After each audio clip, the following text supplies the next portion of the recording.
folks in through the waiting room, I'd just like to welcome you all.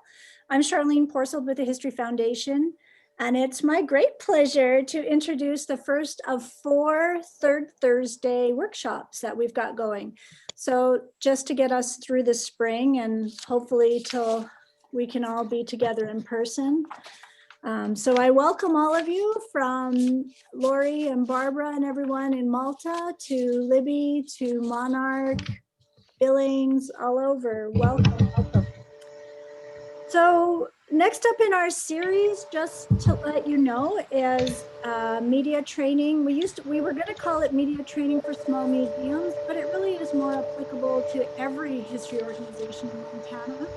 So we're calling it media training for history organizations. And Melissa Jensen, our own community outreach coordinator, is going to lead that workshop next month. It's on Thursday, February the 18th at noon.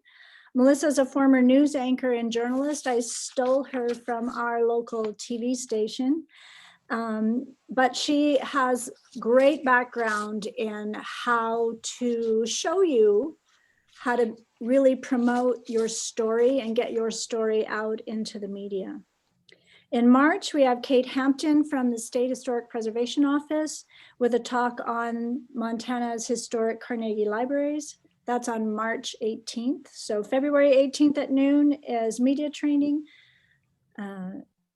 Thursday, March 18th, historic Carnegie libraries. And then our final third Thursday is in April, and that's with Kate McCourt, our own grant manager, and she'll be doing a writing successful grants workshop. So that's April 15th.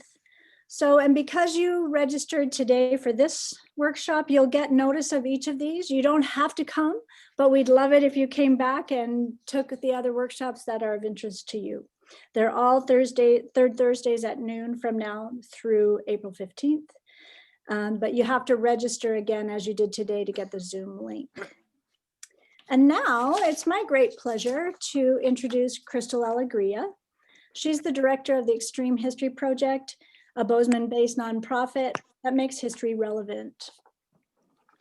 She's worked in the field of public history and archaeology for the last 20 years at a variety of museums and heritage organizations. She co-founded the Extreme History Project and has helped build the organization into the award-winning nonprofit that it is today. It engages the public in history through walking tours, a podcast we were just talking about a few minutes ago, a lecture series, workshops, oral histories, preservation projects, and other unique programming. So she's based in Bozeman, but she works all over the state. She's collaborated with us on a number of projects, including a couple in Nevada City and Virginia City. Crystal serves on Bozeman's Historic Preservation Advisory Board. I just saw Felipe Gonzalez join us. Welcome.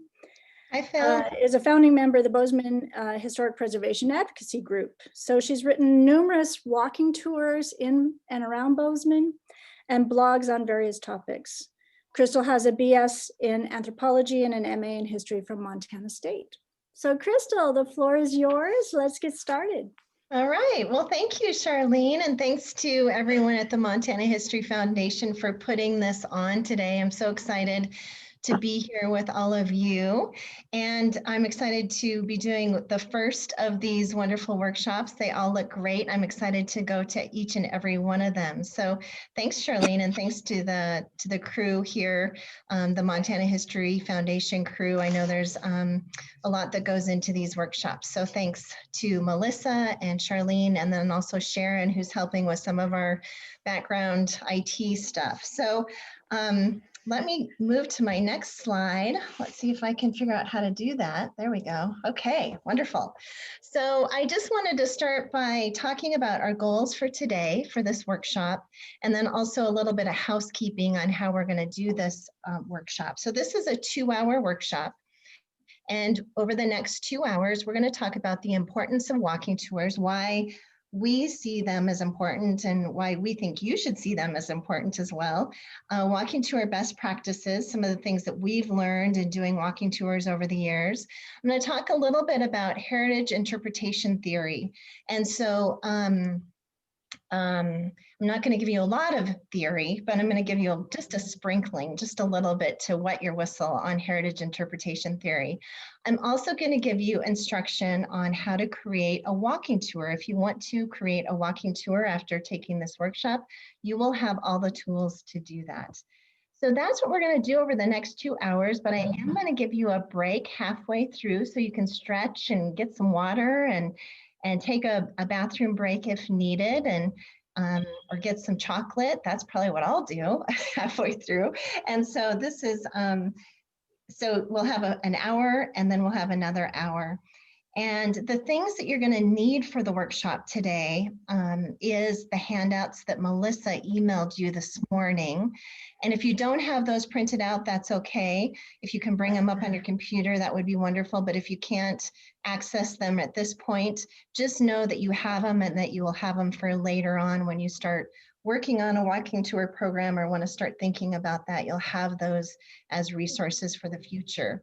If you want to write notes or if you want to keep notes, I encourage you to get a pen and paper or pull up your Word document to write some notes in.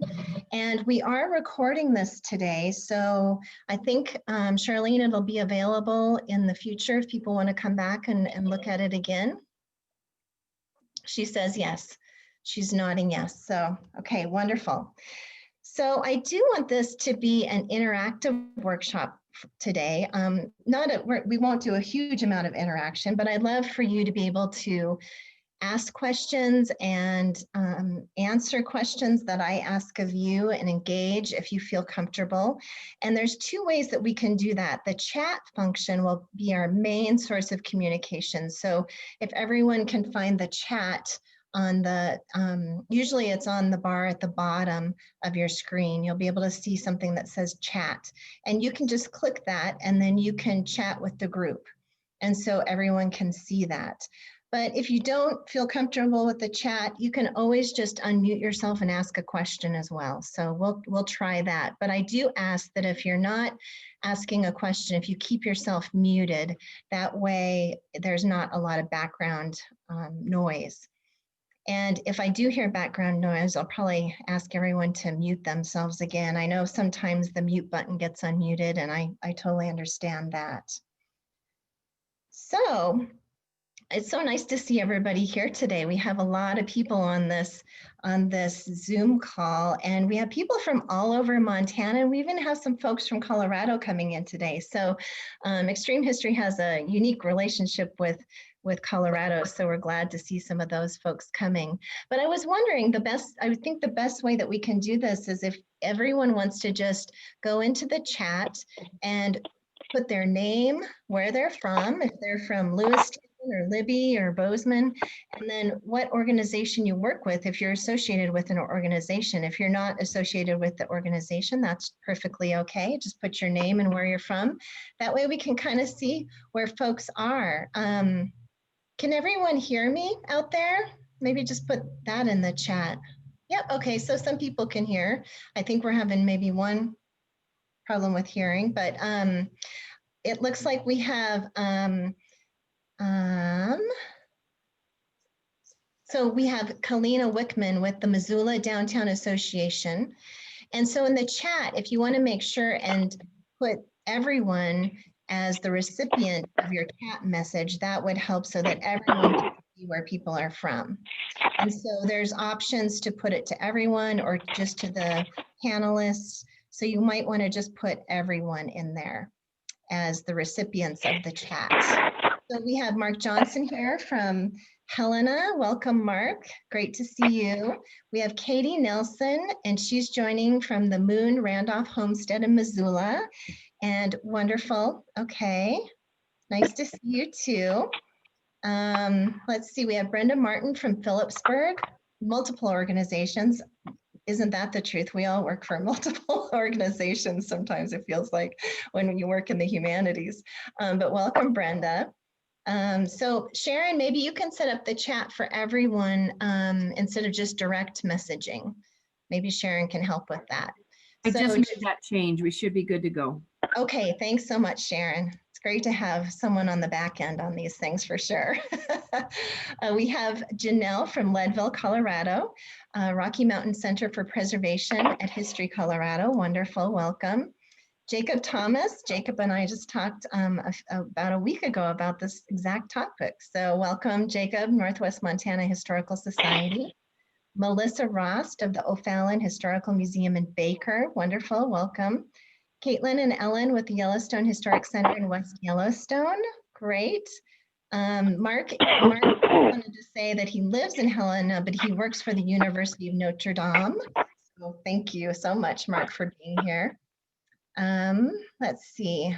Okay, and so Kalina Wickman with the Missoula Downtown Association and Unseen Missoula Guided Walking Tours. Yay, that's exciting. I think I've gone on one of your walking tours as well. Phillips County Museum, Malta, Montana, Lori Taylor, Rose Teskey, and Danielle Miller. Welcome to you both. Oh, Jeff, yay, Jeff Malcolmson from Helena, Montana Historical Society Photo Archive. We're going to talk about some photos today, Jeff, so you'll be happy about that. Let's see. And Phil Gonzalez from the City of Bozeman Planning and Historic Preservation. Welcome, Phil. We work closely with here in Bozeman with the city, and Phil is often our liaison for that. Let's see. And I think Jane Fernandez from Hope Archaeology. Oh, welcome, Jane. Yeah, she actually works out of our building most of the time, so in the back room. Al Melton, director of the Trinidad History Museum from Trinidad, Colorado, part of History, Colorado. Wonderful, welcome. Robert St. Louis from Fort Conan Restoration Society, St. Ignatius. Randy Shope from Bighorn County Museum in Hardin. Welcome, Randy. Hugh and Janet Enlow from Monarch Nyhart Historical Group. Wonderful. Well, welcome everybody. I hope I got everybody on the chat there that chimed in, and we're so glad to have all of you from all around the state of Montana and into Colorado as well. So, all right, I think we're ready. We're going to just dive right in. Okay, so like Charlene said, my name is Crystal Alegria, and I work with the Extreme History Project.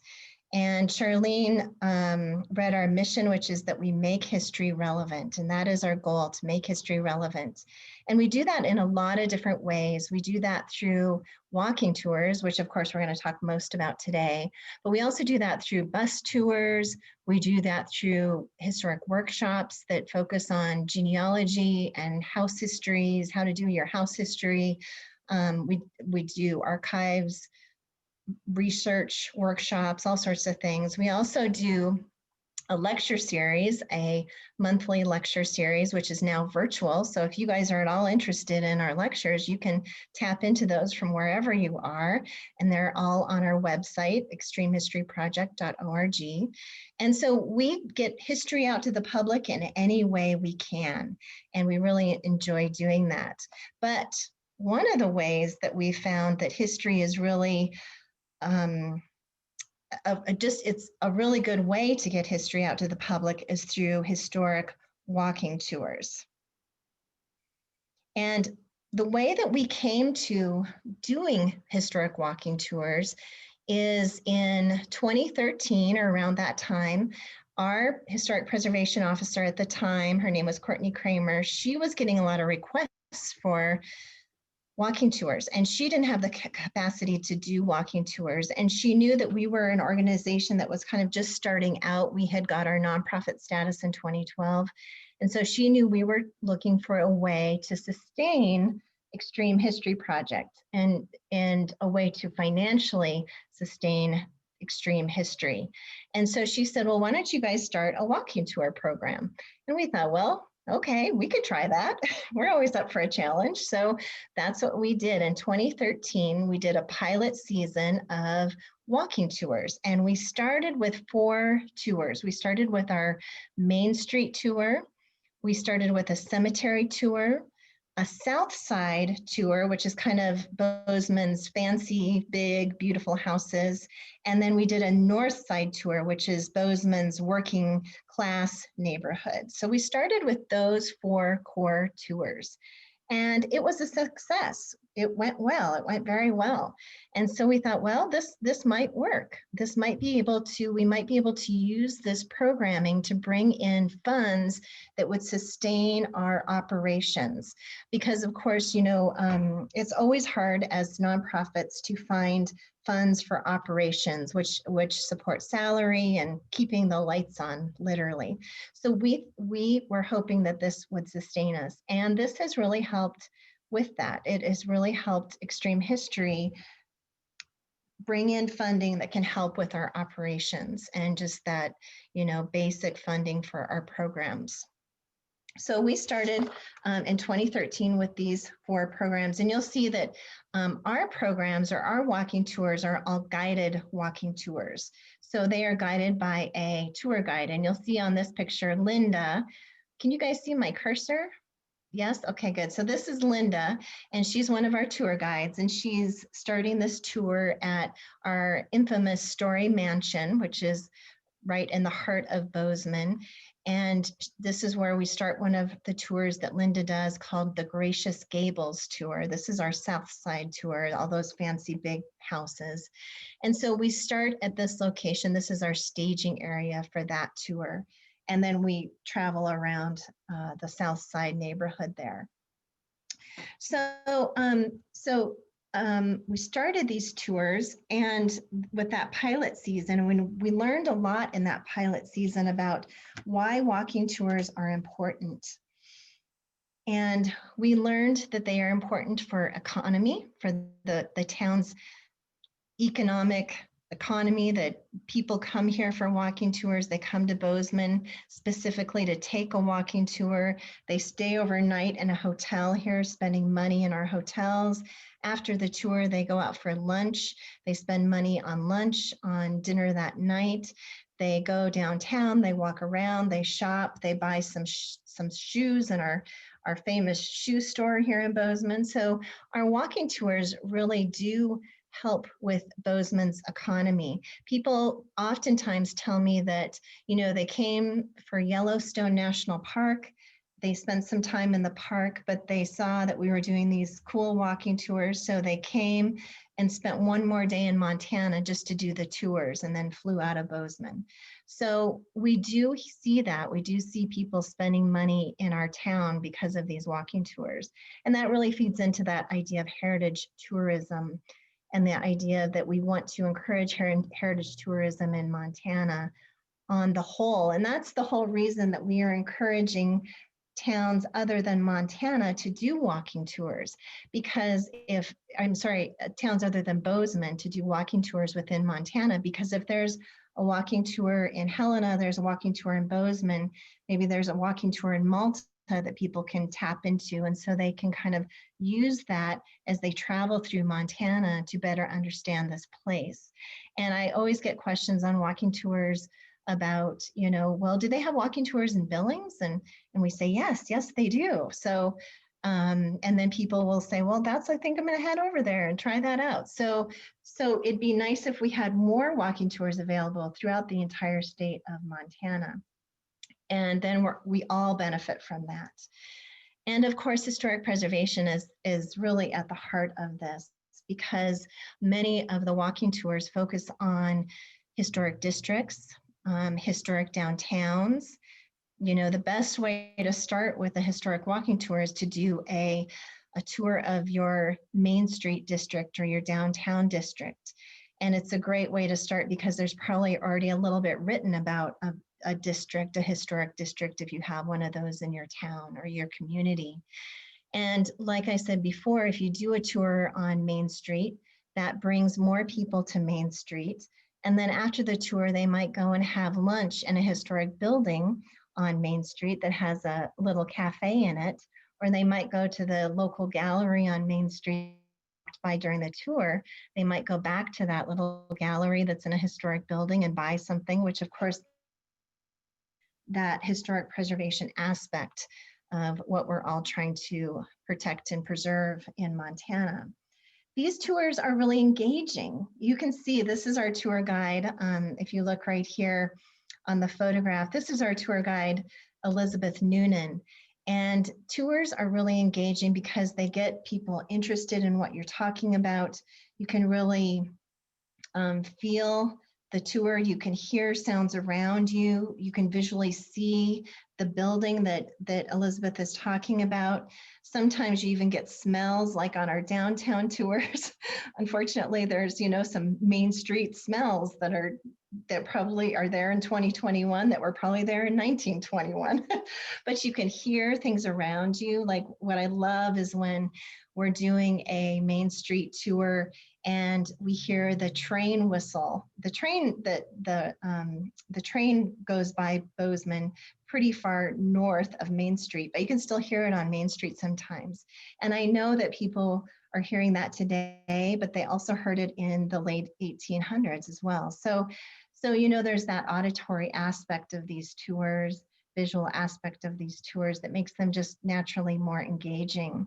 And it's history where it happens. So you can touch it, you can feel it. So you're walking on the street where someone walked that was important in this community. And you can just feel that importance when you are on the place where history happened. And of course, there's exercise, there's movement within these walking tours. And there's research that shows that when people walk and think, you're able to kind of process your thoughts a little bit easier, and thoughts come a little bit quicker. And so movement is good when learning about history. And so we do a lot of movement. It's not really rigorous movement, but there's movement. And some tours are more rigorous than others. And these tours are COVID friendly, at least to a certain extent, they are COVID friendly. You know, they're outside, and you can do it where people are spread out more than you see in this photo. This was pre-COVID, but we did continue to do our tours in a limited capacity last summer when the COVID numbers were so high here in Montana. And what we did, the way that we did it is we limited our tours to 10 people. And then we asked people to keep separated. And of course, we required a mask on all tours. And so if, you know, in a perfect world, that worked pretty well. Sometimes as we're going along on the tours, people would kind of naturally just bunch up, and that worried me a little bit. So we would always kind of remind people to keep spread out. And then, you know, halfway through the tour, someone would take their mask down. So we'd have to remind them to keep their mask up. And so, you know, there was those things. But I think overall, it can work in a COVID world. Walking tours can work in a COVID world, mainly because we're outside.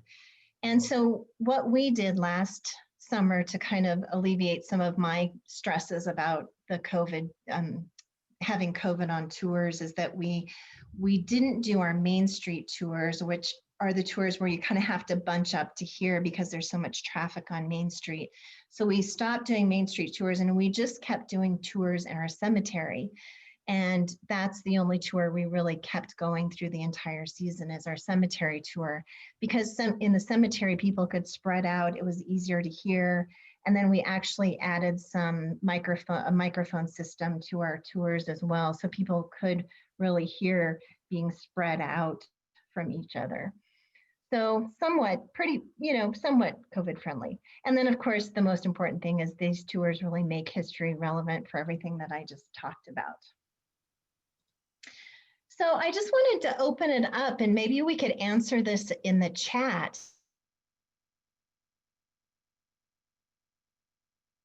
And on a historic walking tour, if you've been on a historic walking tour, what did you take away from that tour? What was the tour, and what do you remember from that tour? So if people just want to talk about that in the chat, that would be great.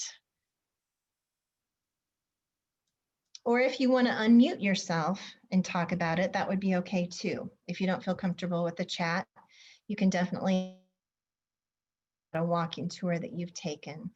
And what stood out to you on that walking tour when you took it? Architecture, wonderful, yeah. So on a lot of our walking tours, you see architecture, whether that's on Main Street or whether that's in a neighborhood, beautiful architecture. Okay, so what else did you guys, What else? Okay, so love when stories, Mark says, love when the stories are rooted in a specific place. So place-based tours. Yep, love that. Havers walking tour, history of the area. Okay, wonderful. Oh, and Ellen Baumler. Oh my gosh, yeah, she's the queen of walking tours, ghost tours with Ellen Baumler and Helena. So for those of you who don't know Ellen Baumler, she's a historian that worked at the Montana History Foundation or Montana Historical Society for many years. And she would do ghost tours, but she does a lot of other tours too. She does a lot of tours around red light districts, but I mean, she does tours of all sorts of things. And she is where we learned about walking tours and how to do walking tours. She is the master. She's the queen of walking tours here in Montana. So thanks for putting that in there. I've been, Jacob says, I've been part of great walking tours where each individual house, structure, place contributes to a larger theme of progress or preservation. I like that, Jacob. We're going to come back to that in a little bit. So thanks for saying that. All right. Well, thanks everybody for adding. Oh, and Jeff says he's been on the Bozeman Cemetery tour several summers ago, and he was surprised at how much area history was covered just walking through the cemetery. Wonderful personal stories. Great. I'm glad you took that tour, Jeff. And you know, the cemetery tour, I always talk about how I love cemetery tours because you can talk about so much in a cemetery, and you have art on the headstones, you have architecture within some of those larger headstone kind of mausoleum type things, if you're lucky enough to have those in your cemetery. You can talk about people, you can talk about larger themes. So there's all those different things we can bring into a cemetery tour. So I like that you mentioned that. And then Randy talks about a revitalized area of Charlotte, North Carolina with restored historic homes. The area was rescued from demolition and became a great visitor draw. Oh, I love that idea. And you know, that's what we're trying to do with our historic downtowns here in the West, is really bring people back into them so that they are revitalized and can be reused. Those buildings can be reused and revitalized. Yes. Okay, wonderful. Well, thanks everybody for all that information on the tours that you've taken. So I just wanted to follow up with that and kind of give you some more ideas about tours that that you can do to highlight certain aspects of your community. So like we said, historic districts, those are a great way to highlight a district that has already been designated in your community that is important. Cemeteries, like I said, are really important. Red light districts are really a draw.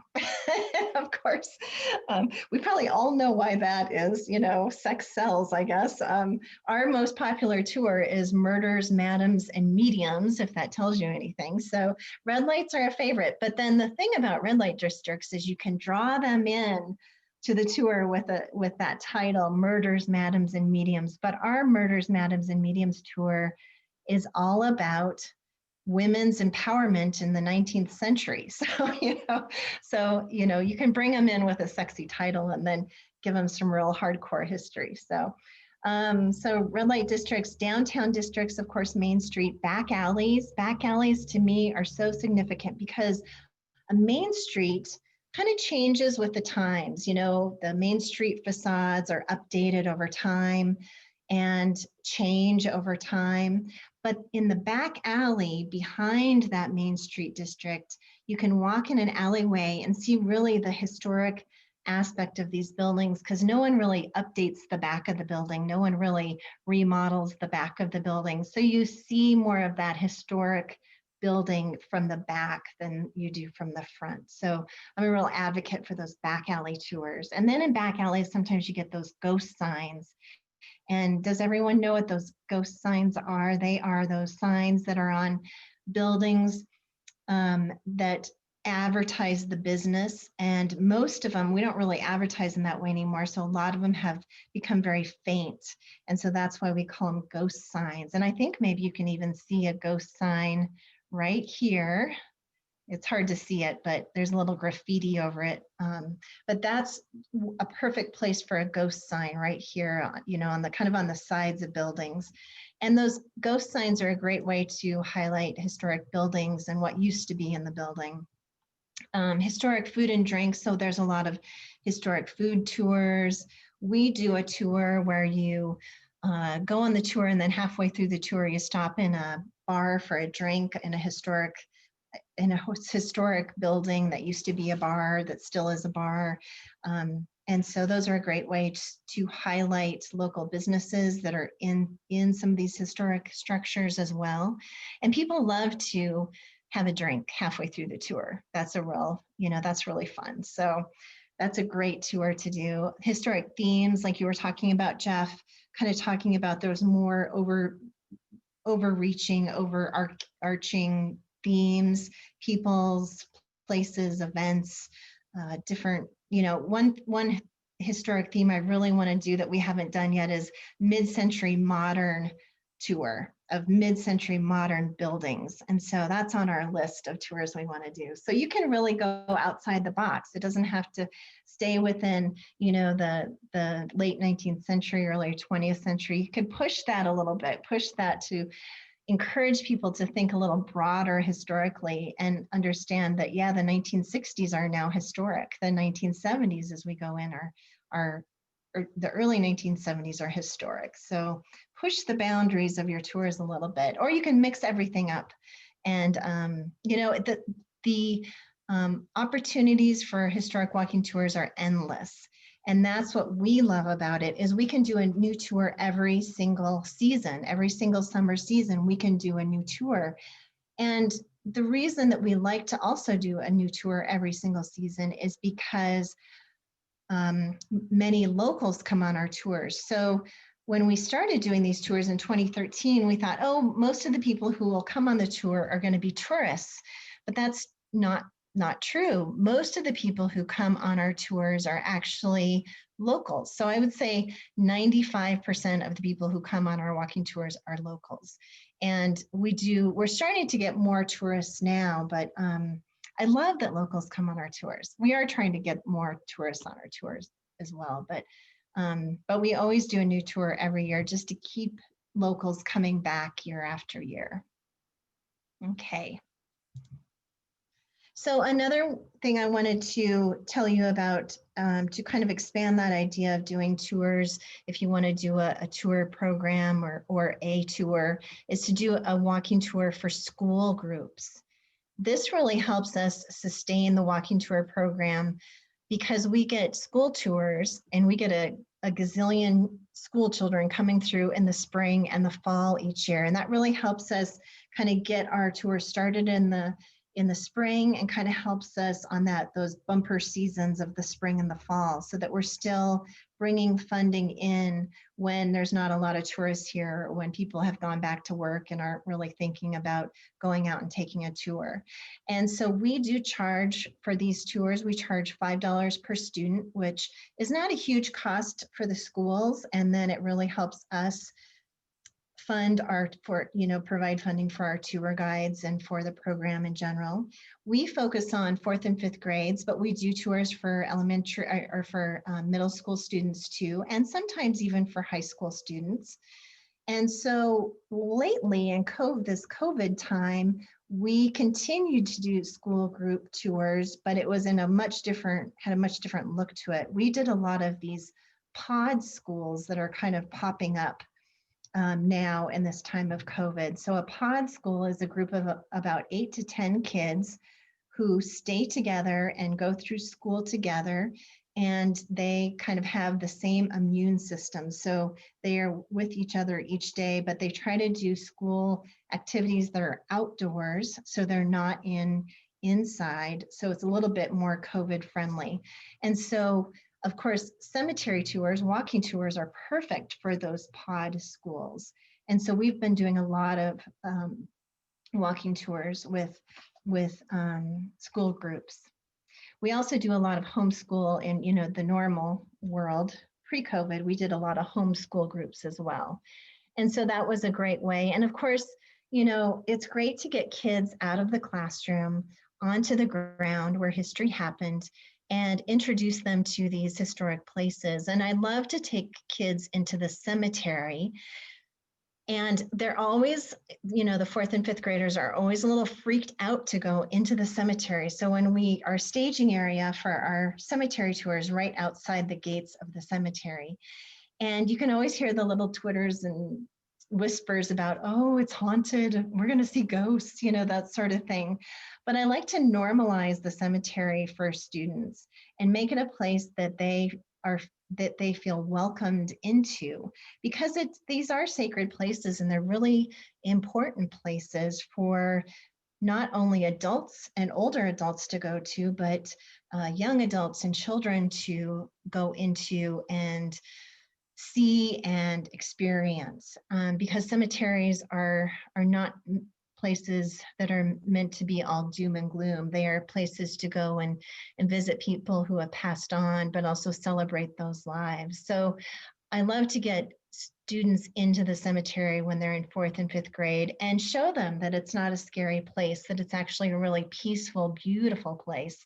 And of course, our cemeteries throughout the West are beautiful, with our leaves changing in the fall and the lilacs in the spring and the snow in the winter. So they are beautiful places to go, and they are beautiful places to recreate as well. So I want to teach that to kids early on and get them into those cemeteries.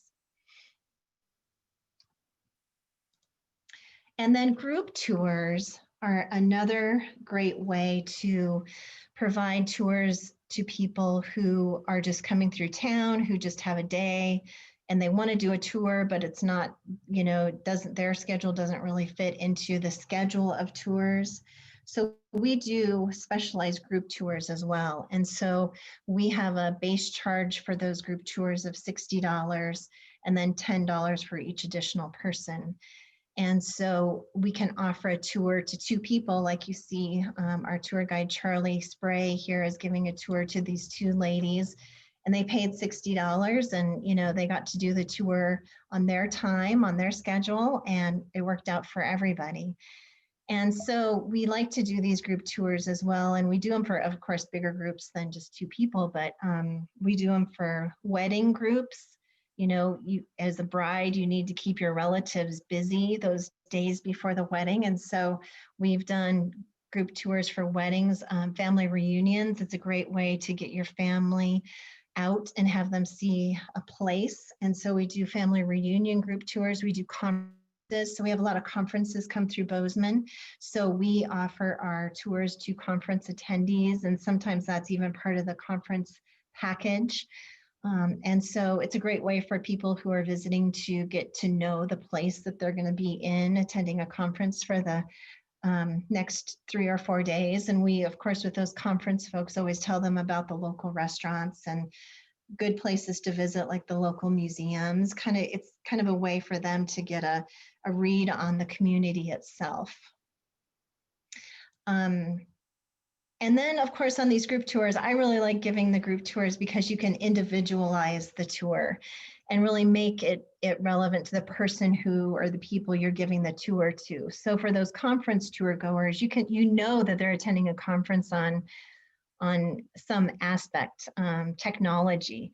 So you can then individualize the tour to make it more interesting to them. You can bring in historic technology that was used in Bozeman or in Montana. And then, you can make the tour longer and stop for a beverage along the way.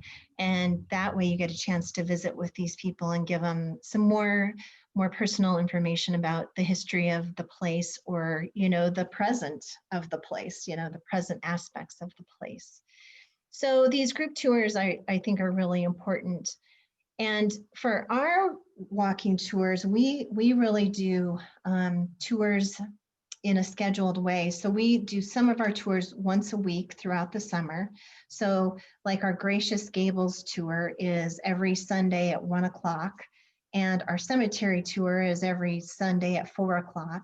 And our Main Street tour is every Saturday at 10 a.m. So we do some of our tours once a week all through the summer. Some of our tours we only do once a month. And then some of our tours we only do once during the whole summer season. So it just depends on the tour and the popularity of the tour. And so we've set our tours up in that way.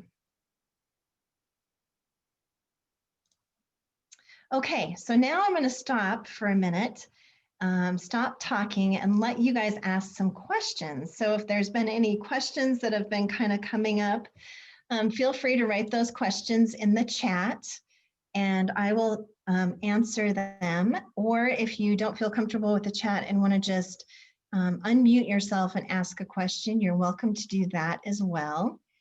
And while you're thinking of your question, I'll just tell you that this is one of our other tour guides, John Olson.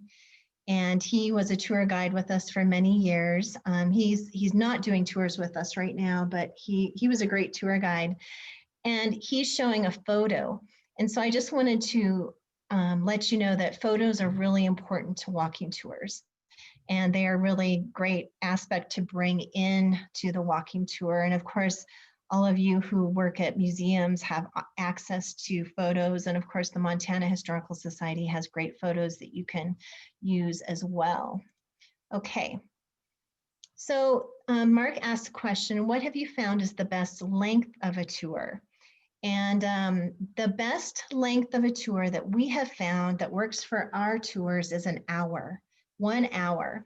And research shows that people have the ability to stay with you for about an hour. And then after an hour, your mind starts to kind of wander and you kind of start to think about, what am I going to fix for dinner tonight? And did I confirm that 2 o'clock appointment? You know, all those things that kind of start bubbling up in your mind, start bubbling up after about 50 minutes. So 50 minutes is kind of the longest time period people can keep on task. So we keep our tours to about an hour. Some of them go an hour and 15 minutes, but we try to always keep to that hour.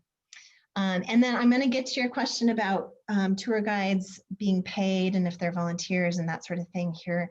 I think it might be the next slide. So hold on to that question. Any other questions that have come up? If you stop for a beverage, does the tour go longer? Charlene asks. And yes, so if we stop for a beverage, those tours we usually have go for about an hour and a half, probably not more than 2 hours. And we charge more for those tours because we put the beverage within the tour cost. And so we've worked out a system with some local breweries that help us do that. And so they give us the beverage for a little bit of a lower cost, but they know they're going to get people coming in. Do you have a minimum number for a tour to run? You know, we usually do it regardless if we have 1 person or 2 person, we still do it. We still go forward with the tour. But if, you know, not everyone can financially do that. So that would be something you'd have to figure out yourself. But we have made it work where we can do it for, you know, if only 1 person signs up, we'll still do the tour. But we try to keep our tours limited to about 20 people, just because if you're on Main Street in a downtown, in a busy downtown, it's hard to keep all those people safe on a street sidewalk. In the cemetery, we don't cap it. We can do a tour for up to 50 people in the cemetery, but we do cap most of our tours at 20 because if you have 50 people, it's hard for everybody to hear, and it's a little bit harder to feel cohesive within the group. So we like the 20. The 20 number is good. Okay, and what is the ideal walking distance for a tour? We try not to do the tours longer than about 9 to 10 stops. And the stops are about a block apart. So I don't know how long that is, you know, miles wise, but that's what we do. So most of our tours are a very gentle stroll and, you know, taking about an hour. So we don't cover a huge amount of ground. I think probably our cemetery tour, we cover the most ground. And then, you know, Janelle, good question. How do you manage people who didn't pay for the tour that join in? And we have this happen every once in a while on a tour on our main street especially, and I just let them, and most people will join in for like a few minutes and then they'll kind of keep going, so I don't worry about those people. But if I see someone that's joined in for like 20 minutes, as we're walking to the next stop, I'll just kind of, sidle up next to them and just say, if you'd like to pay for the tour and keep going with us, we'd love to have you pay. It's $12. Or I'll just say, if you want to stick with us, it'll be $12, that kind of thing. And that kind of lets people know that they have to either commit or leave.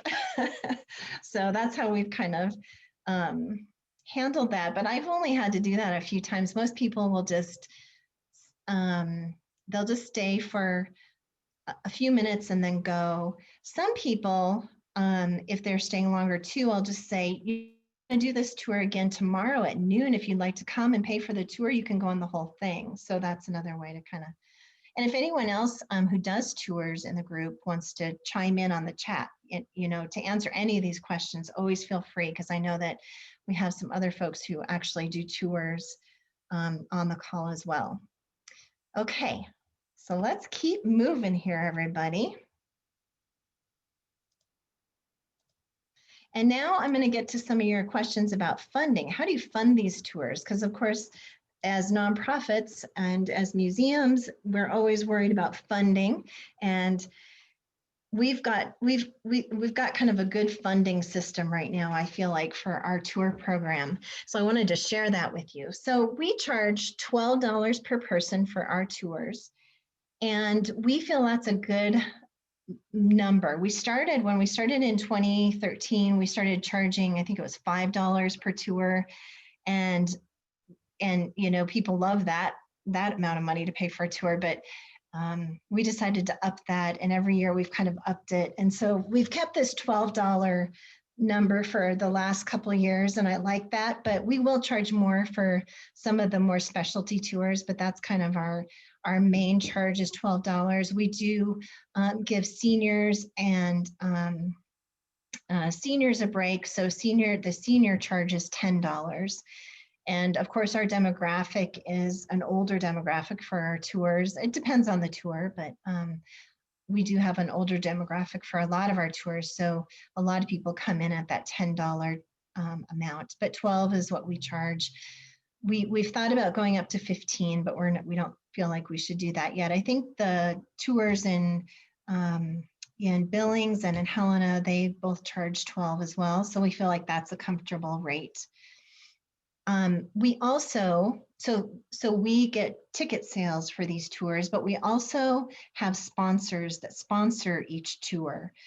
And sometimes we have one sponsor per tour. Sometimes we have more than one sponsor for a tour.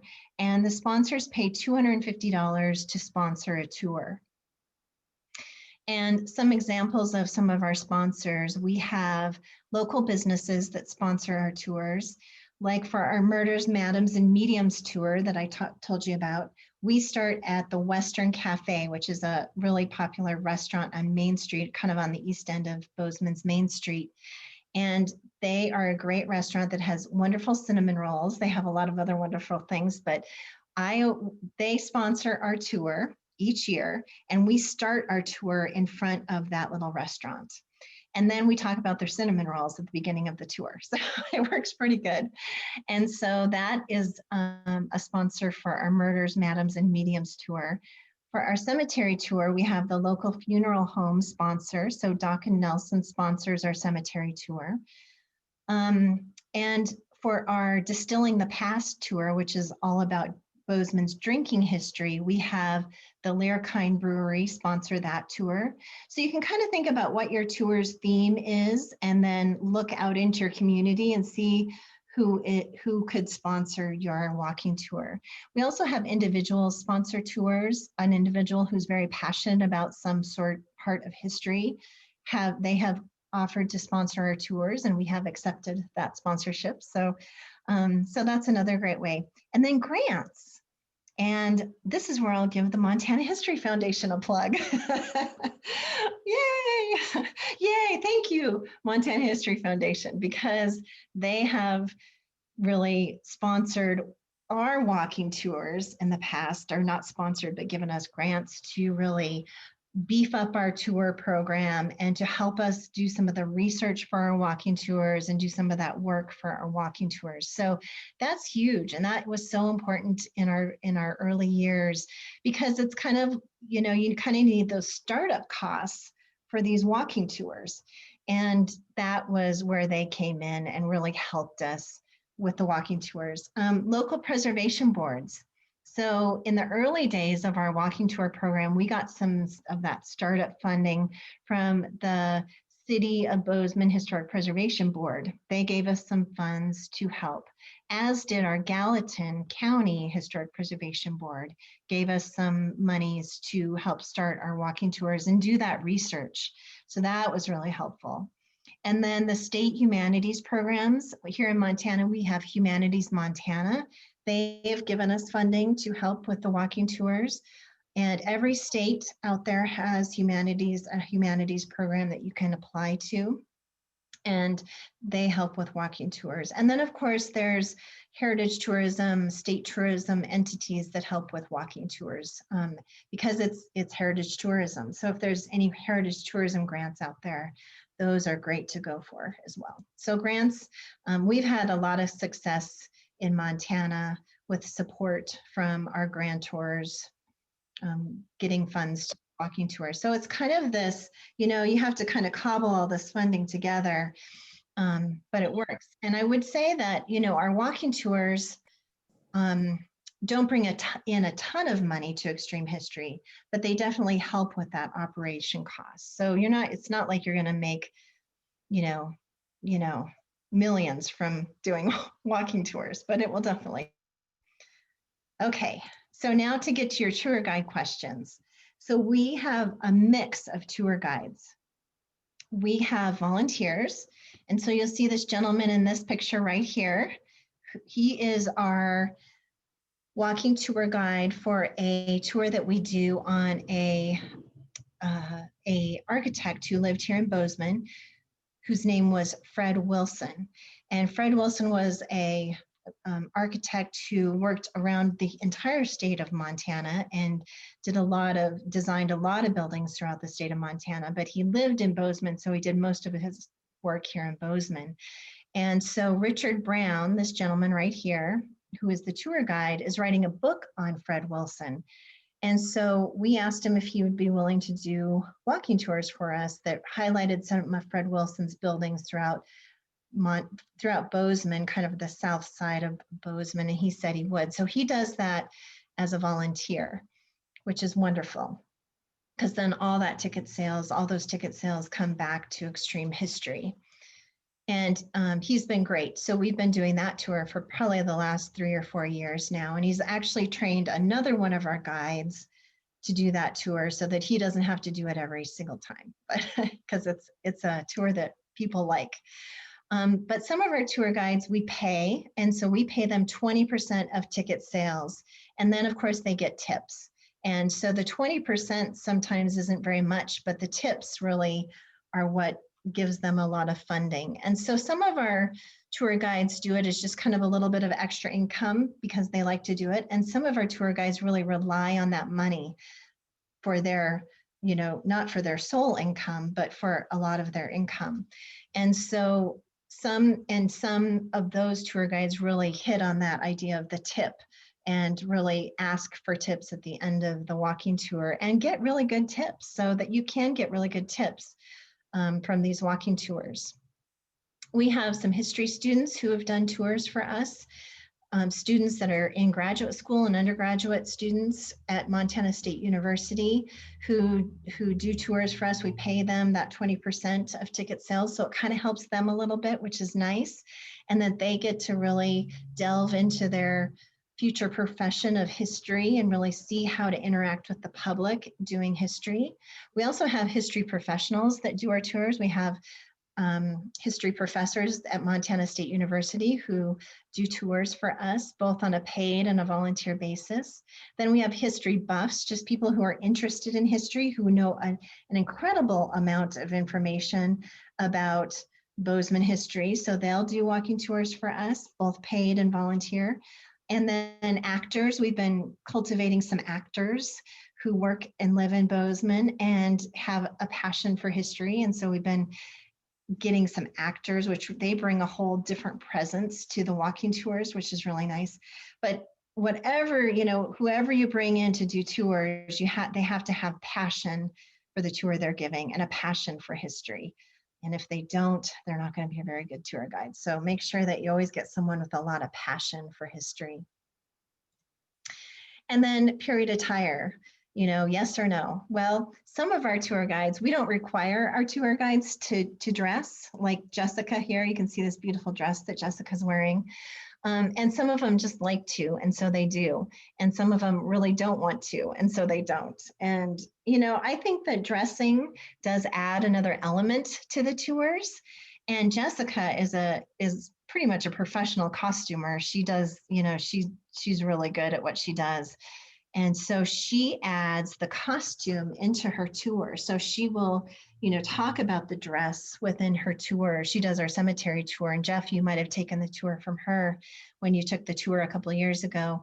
But Jessica knows so much about historic costuming that she can really speak to the dress, and people ask her questions about the dress, and she'll be able to talk about it in a very knowledgeable way. So I like people, if people are going to dress, I want them to know I want the costuming to be accurate, and I want them to know, be able to answer those questions about what they're wearing. So I encourage people to dress who have the background knowledge to do so.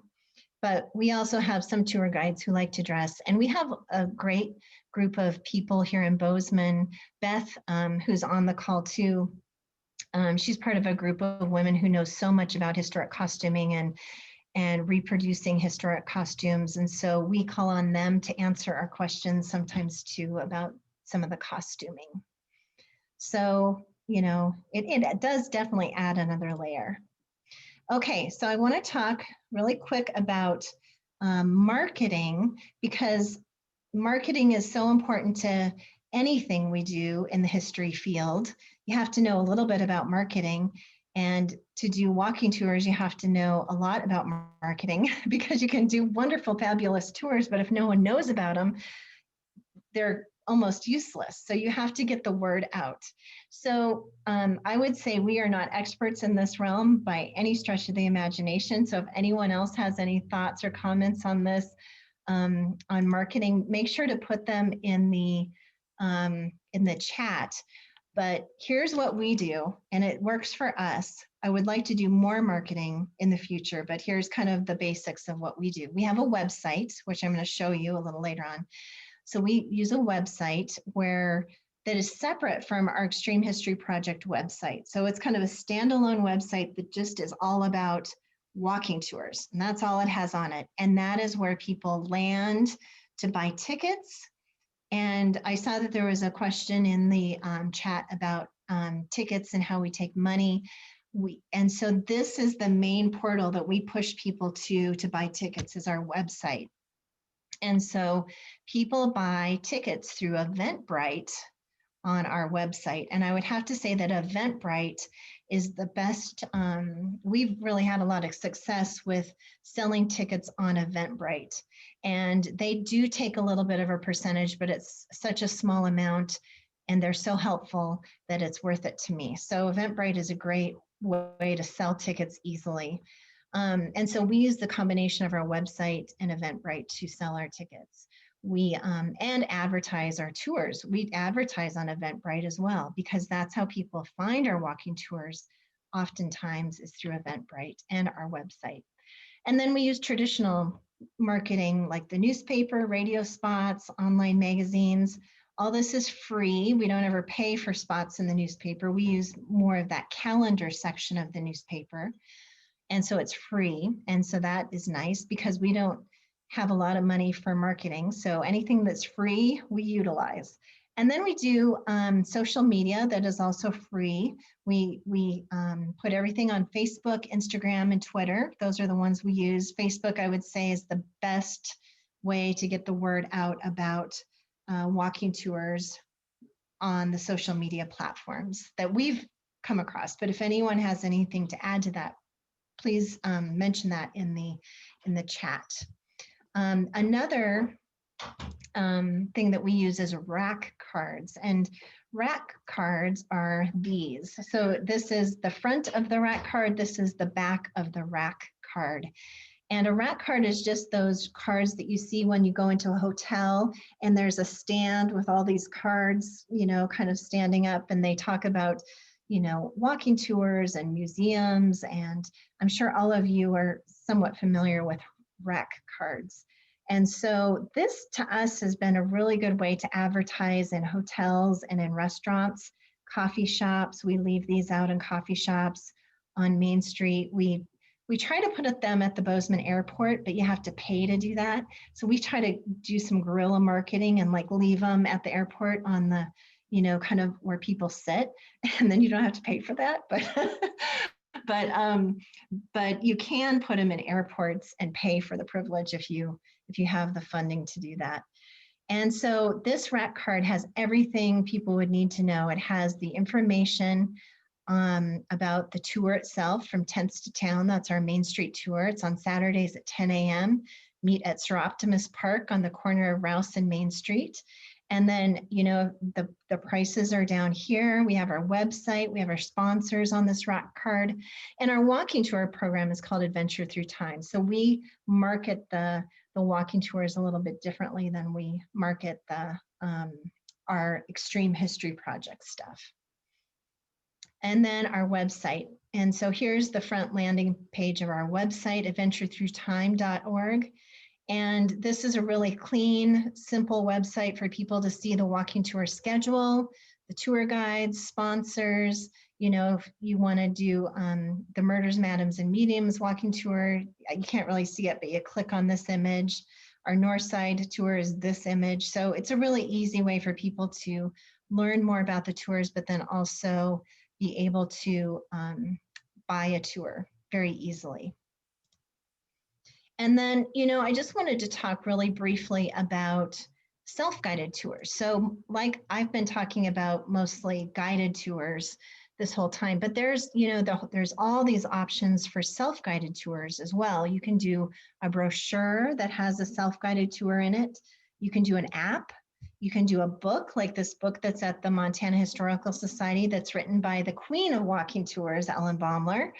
And so, you know, people can pick up this book and then take it and walk around with it in Helena and learn. So there's a lot of ways to create self-guided tours too. And I think these really work in tandem with guided walking tours. So we have a brochure that was created not by us, by another entity here in Bozeman that is a brochure self-guided walking tour. And so if someone comes into our building here and wants a walking tour and the times don't work out or whatever, we'll just hand them that brochure and say, here's, you know, go do this, and you can get a little bit of information. So, but we always advocate for the guided walking tour because I love the guided walking tours because it really, there's interaction between the guide and the group, and other people in the group have knowledge, and there's that group cohesiveness and interaction, and I just love the guided tour. So I'm an advocate for the guided tour. And then I just wanted to talk really briefly about accessibility, because I know that people ask me about this a lot, about the accessibility of our tours, and I feel like they're very accessible. We always go on sidewalks that are accessible. We try not to go overland, you know, over grass and stuff like that, so that if people are in a wheelchair, they can still come on the tours. People with walkers come on the tours all the time. We're also willing to do like hop on, hop off kind of situation where we can hop on a bus. We're planning some tours once COVID settles down with the local nursing homes. They have their buses, and so they'll load all the participants up on the bus, and then one of our tour guides will hop on and, you know, kind of guide the people around on the bus. And we do that with cars too. Like people will call and say, Can you just hop in our car with us and go on a tour? And, you know, we vet those people really heavily before I let one of our tour guides get in a car with someone, but we do that. And then we started bus tours, which I really like because the bus tours I found are really helpful for people who aren't very mobile.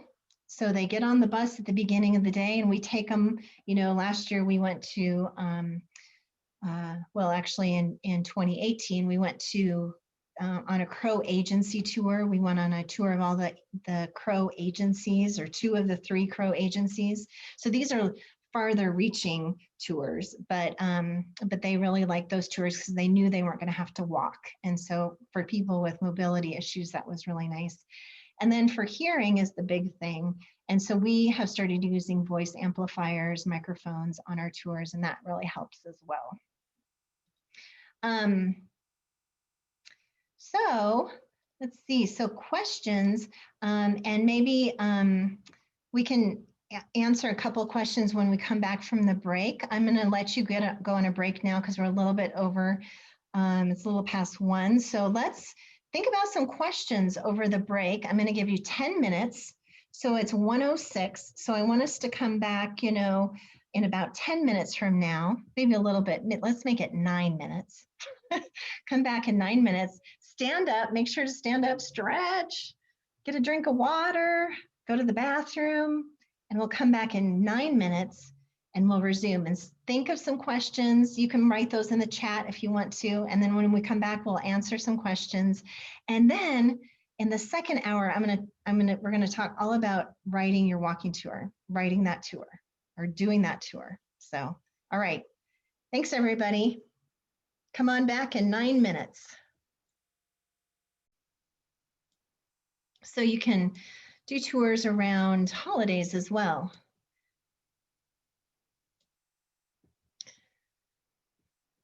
Okay.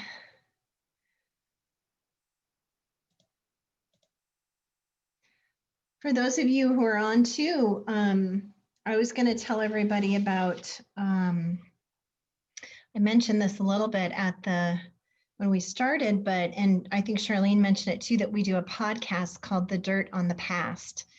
And it is, you can find it on, you know, Apple Podcasts or on Stitcher or Spotify or anywhere that you listen to podcasts. And we talk to history professionals about their work, about their research and why it matters today. And so we've talked to a few Montanans and about their work. And one Montanan we talked to is Mark Johnson about his work on the Chinese in Montana. So that was a great one. We talked to Carl Davis, who is an archaeologist who does a lot of work in Montana, and or who did. He's retired now, but I guess he's still doing a lot of work, archaeology work in Montana, but he does a lot of historic preservation work as well. So we talked with him about his book that he has recently published called 600 Generations, which is about archaeology in Montana. So we also talked to some people that are more national figures as well. So check that out if you like to listen to podcasts. Charlene, do you guys have any events that are coming up that you want to talk about before we get back into it here in 1 minute? Well, I was just going to ask Crystal and maybe I missed it, if you answered the part about, do you take cash for tickets as well as credit cards through the website? Did you answer that already? Yeah, I haven't answered that. Yeah, that's a good one. Maybe I'll go and start. It looks like we're getting back to that into 1:15. We're close to we're at 1:15, so we're gonna start back up, everybody, and I'll start with that question. So I'll just answer a few questions here before we dive back in. But we take cash. So we have a place here in Bozeman. Our offices are located within a historic building on Bozeman's Mendenhall Street. And so that's where I'm sitting. So this building that I'm sitting in right now is a historic building built in 1891. And so people can come in here and buy tickets ahead of time for cash, but most of the time nowadays, and then they can also buy tickets at the start of the tour with cash. And so we don't start all of our tours in this building. We start some of our tours, like the cemetery tour, at the head of the cemetery. And so, but we always take cash wherever we start the tour. So we take credit cards and cash. And we just use that little square thing that you can put into your iPhone. It's like a little, the little square. It's called Square, and it's a little square thing that you hook in, and then you have an app on your phone, and we just take credit cards through our phones like that, and it works super well. And then we also encourage people to buy tickets on Eventbrite. So those are the 3 ways that people buy tickets: is cash at the time of the tour, through Eventbrite, and through credit card when they come on the tour. But we're really trying to get people to buy tickets on Eventbrite, because then we know how many people to expect. Sometimes our Murders, Madams, and Mediums tour and some of the other tours get above that 20 to 25 person mark. And if that's the case, we bring in another tour guide so that we have 2 tour guides, and one tour guide will take the first group, and then the second tour guide will take the second group. So if we see that a tour is getting a lot of action, that's getting a lot of interest, we'll secure 2 tour guides for the tour that night. Okay, so hopefully that answers that question.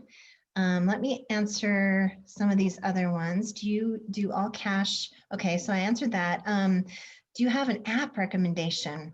I don't, because we haven't really dived into that yet, but maybe someone else in the group does. So if someone else has an app recommendation, if you could put that in the chat, that would be great. How do you recruit and vet prospective tour guides? Really good question, Katie. And what is the application process like? Well, we really vet our tour guides, and we do it just like a job. So we put out a job notice in the newspaper, and we started putting the job application notice or the job notice out to our local theaters, because we've been getting a lot more actors who are interested in history. So we've been putting the job notice out to theaters, local theaters. And we just run it like you would when you're hiring an employee. And so they have to give us a resume, and they come in and do an interview, and we interview all the prospective applicants, and then we choose our applicant. We make sure, of course, that they have that passion, but they have some semblance of historical knowledge of a larger historical timeline. They don't have to know Bozeman history specifically, because we can teach them some of that, but we want them to have a grounding in historical knowledge. So we do vet them. And then they have to be personable as well, and can interact with the public in a way that's fun and engaging. Let's see. Do guides wear name badges? Do they have recommended uniforms, and is there training for guides? Oh, good question. Good question. They do wear name tags. And then we've started having them wear buttons that say, "I accept tips," or it's something like that. It's a little snazzier than that, but it's basically, a button that says that they accept tips. So they wear a badge. We don't have a uniform that they wear. We just ask them to dress appropriately. And then we do a training for our guides every year in March. We have a training. It's an all-day training. And we do some of the stuff that I'm going to do with you here in a few minutes. And we really have them hone in and work on their tour that they give. And we practice tours. We work together as a group. There's usually about 12 to 15 of us that do this training together, and we learn from each other. So it's a great day of, coming together to learn as a group. So, all right, good questions.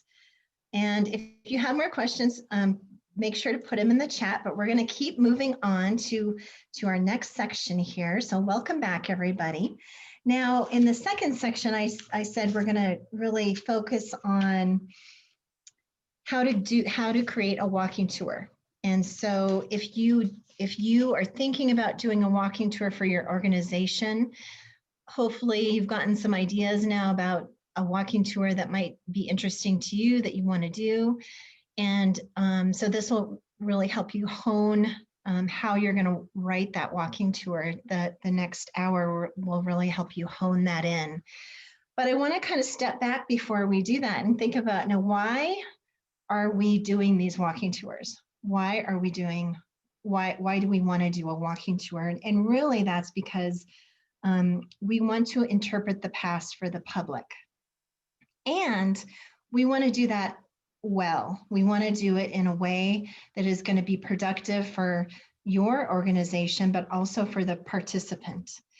And so because of that, I'm going to talk a little bit about interpretation and some theories behind interpretation, because we want your participants to come to the tour, and we want you to spark their minds so that they think critically about history, but also want to learn more when they leave your tour. So you kind of leave them wanting more. You want them to leave with questions that they can kind of look to for themselves and start delving more deeply into history, and not just historical events, but why history matters today and how we can use history to navigate our own lives today. So start thinking critically about history and history ideas.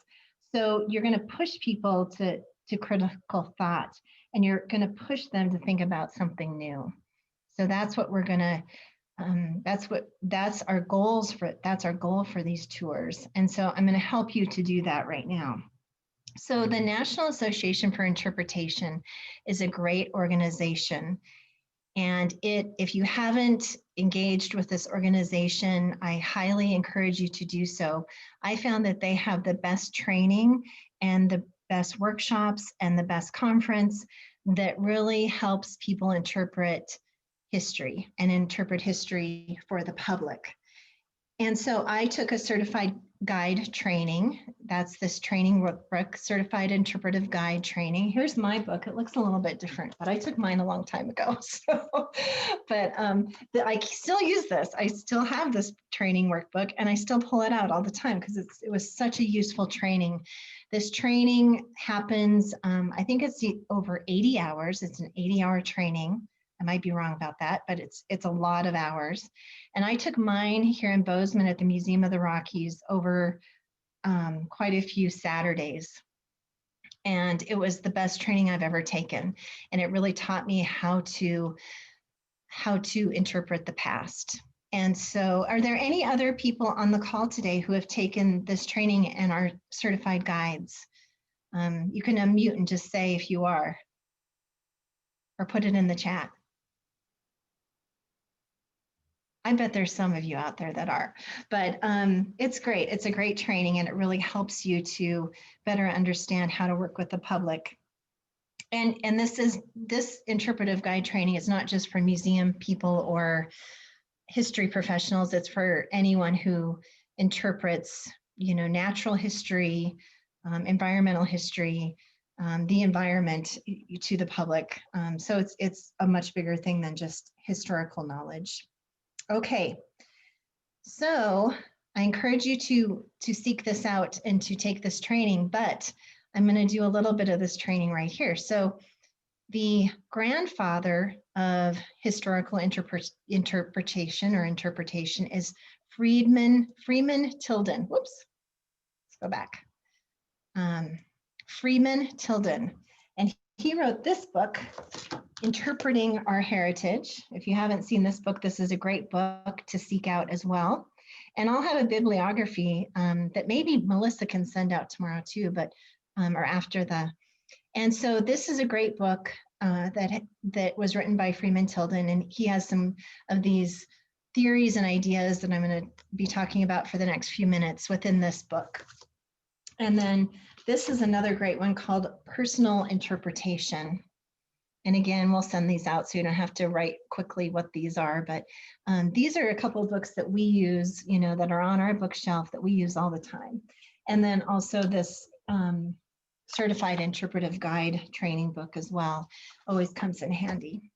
So he's kind of the grandfather. And I love this quote by him because it really sums up this idea. Through interpretation, understanding, through understanding, appreciation, through appreciation, protection. And that's kind of what we're going for, isn't it? Yeah, that's kind of what we want to happen in our walking tours or in any interpretation of our past, of our heritage. So we're going to dive into this a little bit deeper, and I'm going to talk about another theory that is at the core of anything you do in education or interpretation, and that's Maslow's hierarchy. And I'm sure a lot of you have come across Maslow's hierarchy in your working worlds and utilize this already, because this is used not just for heritage, but for all sorts of education. Any kind of education that you do, you hear about Maslow's hierarchy. And this was basically developed by Abraham Maslow in 1954, and he was studying human behavior, and he found that people could only attend to their higher selves if basic needs were met. And so he came up with this pyramid that I'll go through right now that kind of explains that. So when people feel like their basic needs are met, their physiological needs, air, food, water, shelter, those sorts of things, if you have those basic needs met, then you can kind of think about safety. You can think about your personal security. You can think about if you're employed and you have a paycheck coming in, you can think about your health. And so you can start to kind of think about those things that are really important to you. And then if you have your basic needs and your safety met, then you feel like it's okay to start thinking about your family and your love relationships. Do you feel like you belong in your workplace? Do you feel a sense of connection with your community? So you can start to think about those things. And if you have all that covered, then you can kind of go to the next level and start to think, do I have respect for myself? Do I feel like I have self-esteem? Do I feel like others respect me and what I do? Do I have status? Am I recognized? And then if you have all this covered up till esteem, then you can reach that idea of self-actualization, that desire to become the best that you can be. You can reach that pinnacle that we're all, of course, striving for in our lives. We all want self-actualization. We all want to feel and be secure in all of these things. So that's kind of I could talk about this for, a week, his theories on this, but that's kind of what you need to know for walking tours. So we apply this to everything we do. So we apply it to our walking tours, but I also applied it today. I modeled this in our workshop today. So when you guys came in, we welcomed you. We made you feel safe. We made you feel when we started, we talked about what we were going to do for the day so that you had an understanding of what this 2 hours was going to look like. We let you know that halfway through, we were going to take a break so you could get a glass of water, so you could get, you could take that bathroom break. And the reason for that is because if we address those concerns right at the beginning, then you aren't thinking about them halfway through that first hour. You don't start thinking, oh, I really need to go to the bathroom. Is she going to give us a bathroom break? Maybe not. Maybe I should just go. And when you're thinking about that to yourself in your head, you're not thinking about what I'm saying. But since I addressed that at the beginning, you don't have to think about it because you're like, well, I know in an hour she's going to let us go, so I can go then. Done. And then you're back into what you're talking about. So we've modeled that today. We do that within all our workshops. We do that at our lecture series. We talk about what's going to happen so people feel safe and comfortable, and then they can just listen and learn and get to that point of self-actualization. So I want to just go through this with the walking tour. And Maslow had 5 levels, and I've combined those into 3 levels: the basic needs and safety, love and belonging and esteem, and then self-actualization. So I want you to think about what you could do on your walking tour that could help people feel safe. So if someone just wants to write in the chat what you could do to make people feel safe on a walking tour, what could you do at the beginning of the tour to help people? with their kind of that basic needs, that need to know about how they're going to obtain their basic needs and how they're going to feel safe on this tour. Or you can unmute yourself and say it too.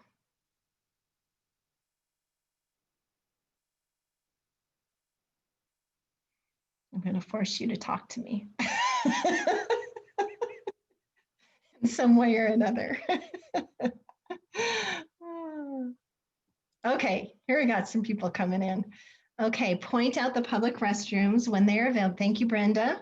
Great. Tell them about yourself. Very good. Yes. So make them feel comfortable that they know who they're going to be on this walking tour with for the next hour, and make sure they know where the restrooms are.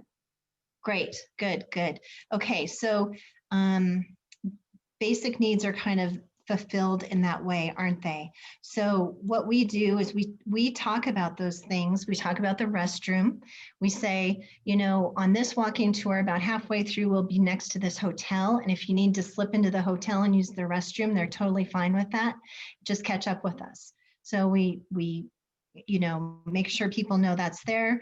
We tell them, as a group, we're in this together, and we want to all cross the street together. So when we cross the street, stick with me so I don't lose you. That way they know you're in charge, someone is taking care of their safety. They know you've thought about this and that you have a plan for crossing the streets, which sounds kind of trivial, but it's really important. You know, people need to know that you're in charge and you're going to keep them safe for the next hour. Talk about this, the sun, the heat. You know, if it's a really hot day, say, you know, we're going to be in the shade most of this tour, so don't worry about getting overheated. We're going to keep you safe. We're going to keep you in the shade.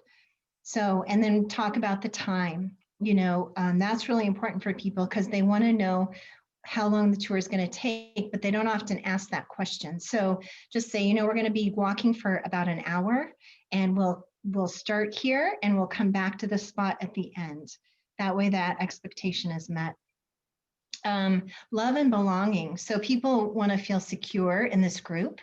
And so you can do that by really easily by answering people's questions if they have questions, and make sure that they feel valued when you answer their question, and just don't kind of like brush off their question as nonsensical or something. Always make sure that you that their question is a good question and that it is valued that they are asking it, because that'll encourage more people to ask questions. And then try to formulate that group cohesion. Make sure that the group feels like a group. So you can do that by when people first start coming to the staging area, you know, 10 minutes, 15 minutes before the tour, start talking to them, asking them where they're from, why they want to come on this tour, you know, what's interesting to them about the history that you're talking about, and really start that group cohesion there. But then continue it as you go on the tour. Make sure you talk to people, talk to different people every time you're walking to the next stop, kind of pick out someone else to talk to. And that really formulates that feel of a group. Okay, so what do you think that idea of self-actualization, how can you do that on a tour? I mean, that's kind of the end goal, isn't it? Anyone want to talk about that in the chat? This one's a little harder. I feel like someone's going to say something though.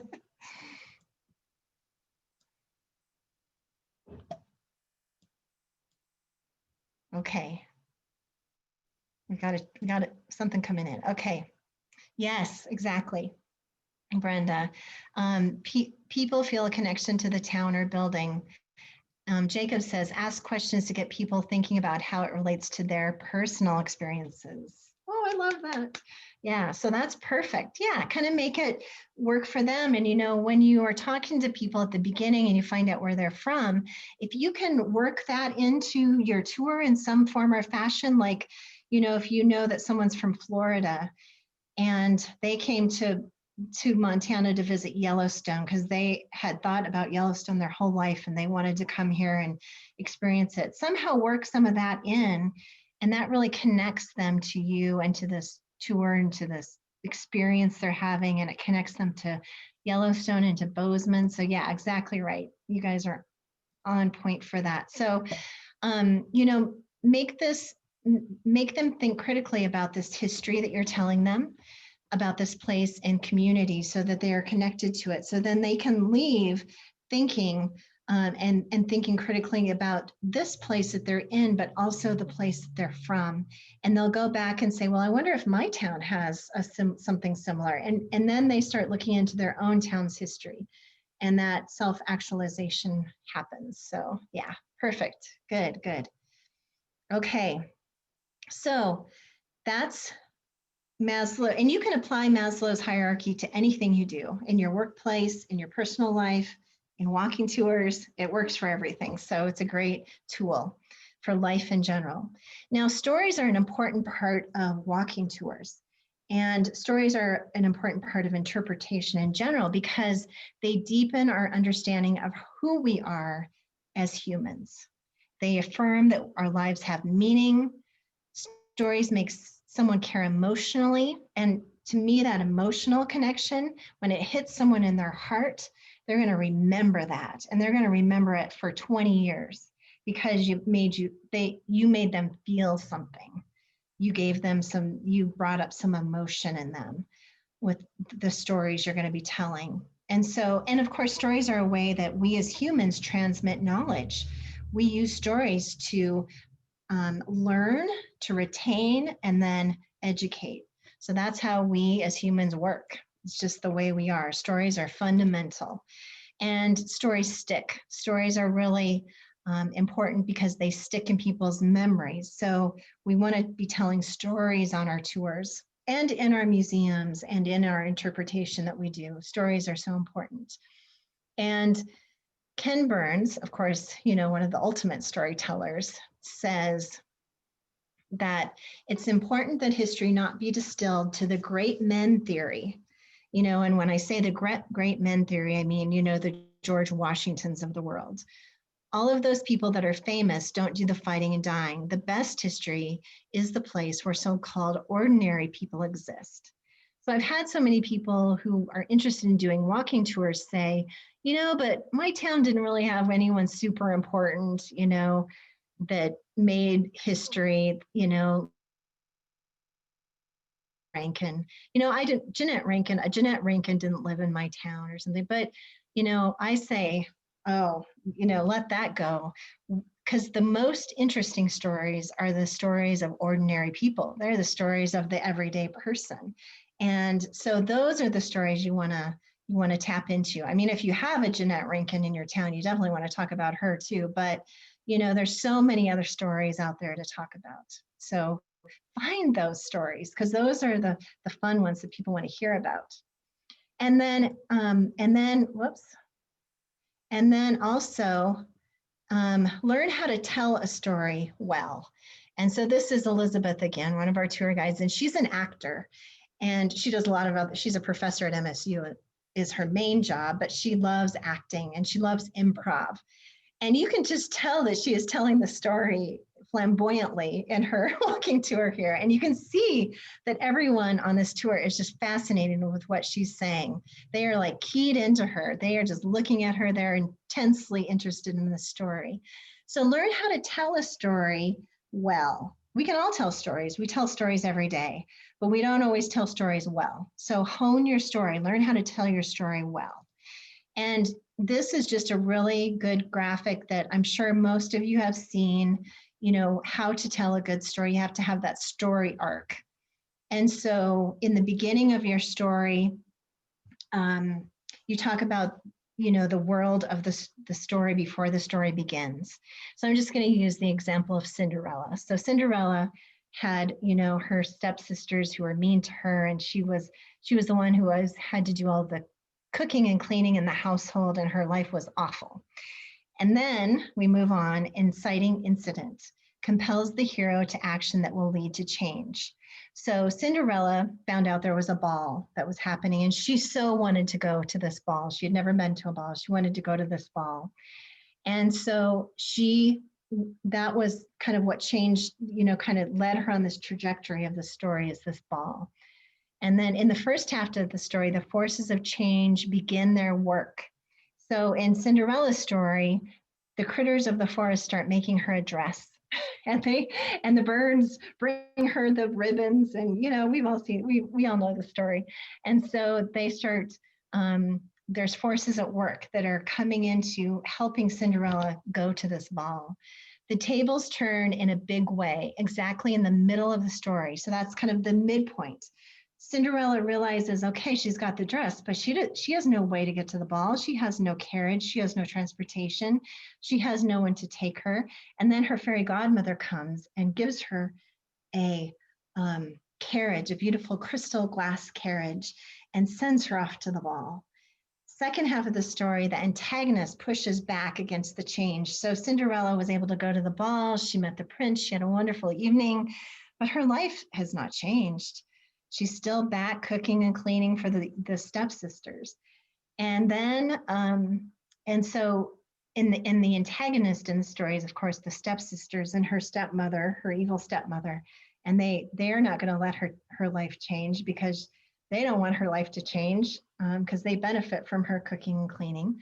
So the climax is where opposing forces duel, and there's a clear winner and a loser. And so this is, of course, when the prince comes to her house, the glass slipper, and the stepsisters are trying to get their foot into this glass slipper, having no luck. And the prince sees Cinderella come down the stairs and knows that it's her, and he slips the slipper on and it fits, and happily ever after. So the world has changed. And the end of your story is that this Cinderella's life is no longer the same. It is now different. So there's an example of a story arc. So we suggest that you do your story arc at each stop. You try to do a story within what you're talking about at each stop. And like I said, we try to do 9 or 10 stops per tour. Okay, so one of our tour guides did this graphic, which I think is really helpful on how to utilize all this stuff that we've been talking about over the last hour and a half now, to kind of bring it all together to write your tour. So it's hard to see this, so I'm going to break it into 2 slides. So to write your tour, to come down to the writing of your tour, where you're going to sit down and you're going to do this work, you have to have a big idea, or what we call an enduring understanding. So you start out with your enduring understanding, and your enduring understanding is, and you guys have this this handout as well. This is one of the handouts that I sent to you this morning. Yep, Charlene's got it there. This is what you want people to leave with and remember in 20 years when they think back to that tour they did in the cemetery in Bozeman, Montana. You want them to remember this theme. So for our Murders, Madams, and Mediums tour, our enduring understanding is that in the late 1900s, women living in Bozeman could not vote. They could not work out of the home, most of them, but they had other ways of empowering themselves and giving themselves agency. So that's what we want people 20 years from now to remember when they walk away from our Murders, Madams, and Mediums tour. So that big idea. And then with that in mind, you want to do the research. You want to go out and do your research. And you want to complete all the research necessary for the tour, including potential photos. I see Jeff there, Jeff at the Montana Historical Society. Go to him if you need photos. He's got a lot of them. And so, you make sure when you're doing your research, you're looking for those photos and thinking of your enduring understanding. And then you want to go out and explore. You want to go out to the location of the walking tour, think about the route, think about all those things that we talked about to make people feel safe and secure. You want to make sure that the route is along a place where there's some shade, maybe a place where people can sit down. Think about the length. We want to keep it to that hour. Accessibility, make sure it's accessible for people with wheelchairs or walkers or other mobility issues. So think about all that stuff while you explore. And then you want to, oops. think about the research. Okay, so you're exploring, and then you want to do your writing and editing. And so with your route in mind, you have your rough idea of your tour, kind of start writing and putting in those stops. Think about your story arc, and for each of your starts and stops, and then go back, walk it through, double check, make sure it's all good, and then finalize. And that's when you walk it through with other people. You take other people on the tour and you kind of test it out. Charlene did this with her tour on last summer with the tours they're doing, the hiking tours that they're doing. So you take people out who, have never been on one of your tours. You make sure it works. You think about Maslow's hierarchy. I actually suggest you do that through the whole time, this whole process.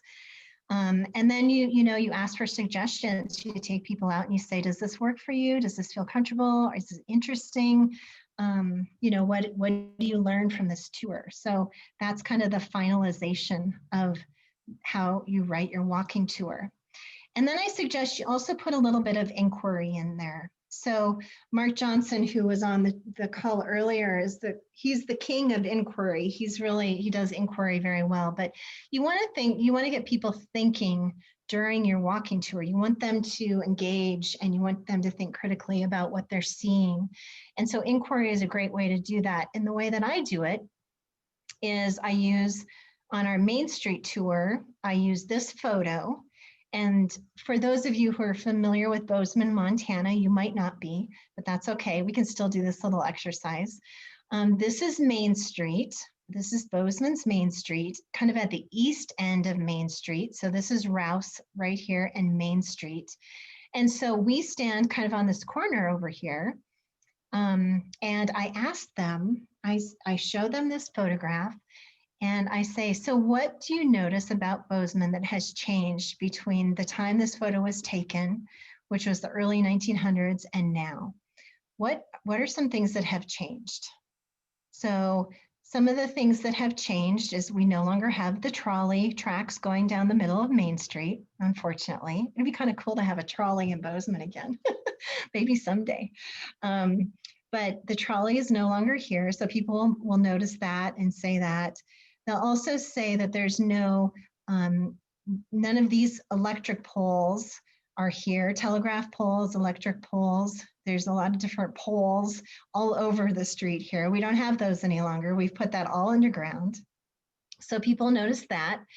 If you guys are familiar with Bozeman, Montana, you'll know, and the people on the corner here, standing here, realize that this building is no longer standing. There's a much more modern building that is there at that now.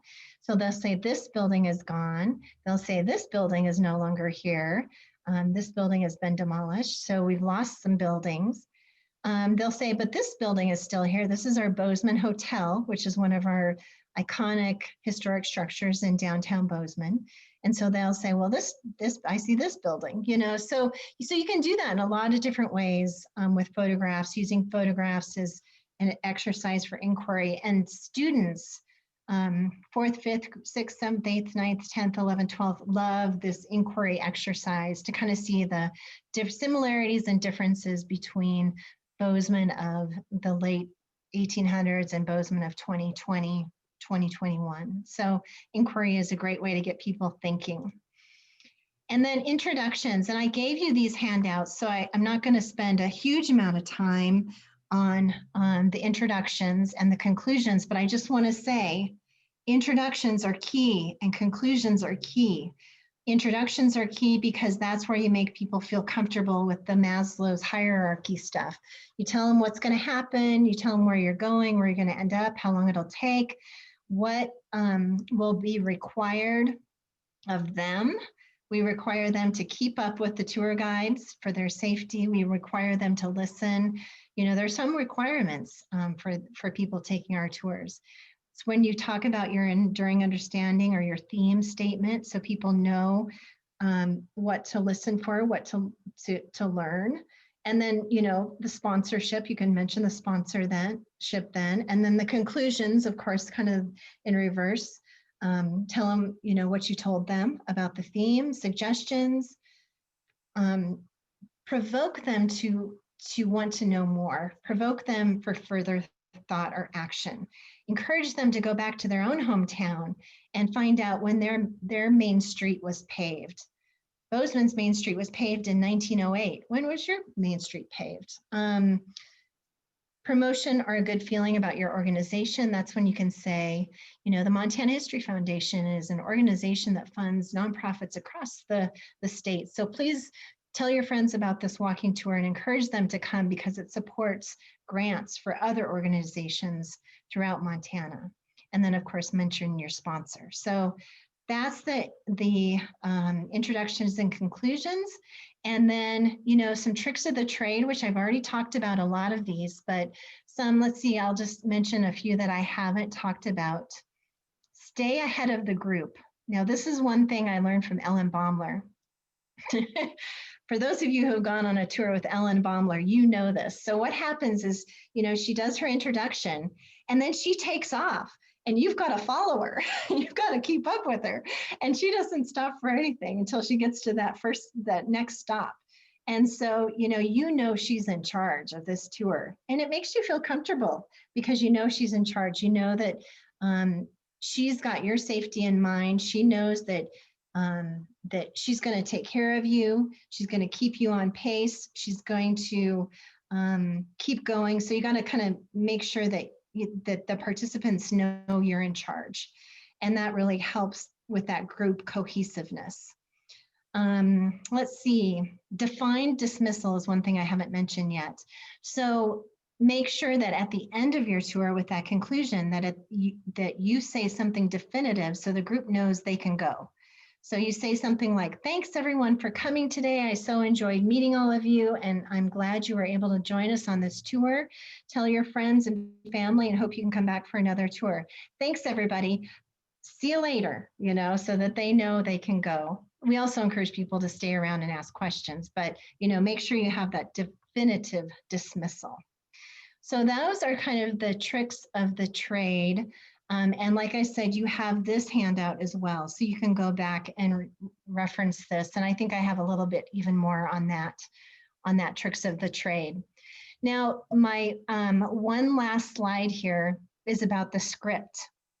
And I want to talk about, you're ready now to just go out and do this. You're ready to go out and write a walking tour. You're ready to go out and start a walking tour program. And so the most important thing you do when you're writing your script is to cite your sources. So as any good historian, you have to cite your sources. And as any good history buff or as any good museum person, you have to cite your sources. And if you don't, it'll come back to bite you. And I make this very clear to our tour guides that everything they say has to be true, and you have to be able to cite your source because people will want to know where you got that information. So on this script, this is the first page of our red light district script, and you probably can't read it very well, but you'll notice that this is the first part of the script, but this is our footnotes right here. Below the line is our footnotes.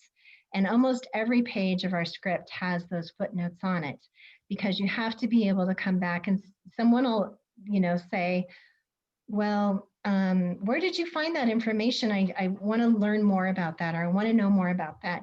And you have to be able to say, well, we got that from the Avant-Courier newspaper on January 3rd, 1875. And, I can send that whole article to you if you'd like it, so that's what you want to be able to do.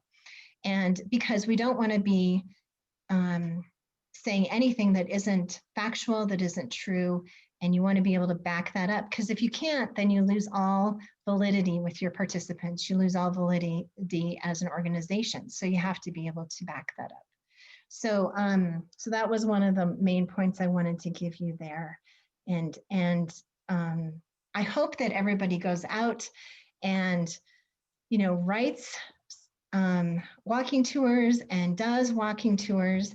And I'll just say one more thing too before I go back to my last question part, is that if you have any questions or have any, things, questions that come up, tomorrow or the next day, definitely feel free to reach out to me and ask me questions. And we'd be happy to help in any way we can to help you with your walking tour. We'd be happy to, do little things. But if you would like to consult with us, we can do bigger things too. We can help you do research. We can also actually help you kind of guide you in this process. If you feel like it's too overwhelming and you need a guide, we can help you. We can consult to do some of that work. But we can always just answer quick questions, and we can read through a tour if you need it or whatever. We can just do that as well. So feel free to reach out if needed. And I hope, like I said at the beginning, that everyone does walking tours or promotes walking tours, or those of you who work in historic preservation offices fund walking tours in your town, because they are so good on so many different levels. So with that, I will take questions at the end, but I just wanted to, if people need to jump off, I just wanted to say a final thank you to the Montana History Foundation and your crew there, Charlene, for all you do for history in Montana. And thanks for everyone for coming today and participating in this workshop. So thanks, everyone. You are free to go, but if anyone wants to stay and ask questions, I will stick around and answer those questions. Thanks, everybody. Great to see you. Yeah, thanks, everyone. And I'll send out that bibliography as well. I'm just going to throw out a question. So when we were running our pilot of our history hikes on Mount Helena last summer, we had a volunteer guide, and she's a former teacher, and she had taught kindergarten. And so she had a technique where she asked, because it was a hike on a mountain and she was at the beginning, she asked at the beginning of each hike for someone to be her caboose, which is what she used to say when she was a kindergarten teacher. And we always had someone who wanted to volunteer to be sure that no one got left behind. Oh, I love that. Pace, like with Ellen Baumler's tours, too fast. If you're going up a mountain, you can't leave people behind, right? So she have you had any experience with that? That's been really successful for us. Just a little practice. I think that's a great idea, and I love that. And when we have two tour guides, that's what we'll do. So sometimes we have two tour guides on a tour for whatever, a lot of different reasons. And one will always stay and kind of, come up the back and kind of, ride herd is what we call it, so that everyone sticks together. And I think the caboose idea is great. I love that. Yeah, and then the guide would circle back at different stops and just say, how are we doing? Is anybody, in case there's a mobility problem, or if someone fell, or, are they really okay? Do we need to call, so I thought that was a really good tactic. And I think it would work on a walking tour too, if you have a big group. Yeah, and some of our tours were really big and that's when we would bring in more than one tour guide to kind of help manage, because groups get so large, you really need someone else besides the tour guide to manage people and make sure that everyone's crossing at the same time. And then, if not everyone gets across the street, they would stay with that group and then, escort them across the street to the next stop. And so, you do have to be cognizant of that. And I like that idea of the caboose. And if you have if you have a volunteer that is willing to come on tours for that purpose, I say that's a great thing to have.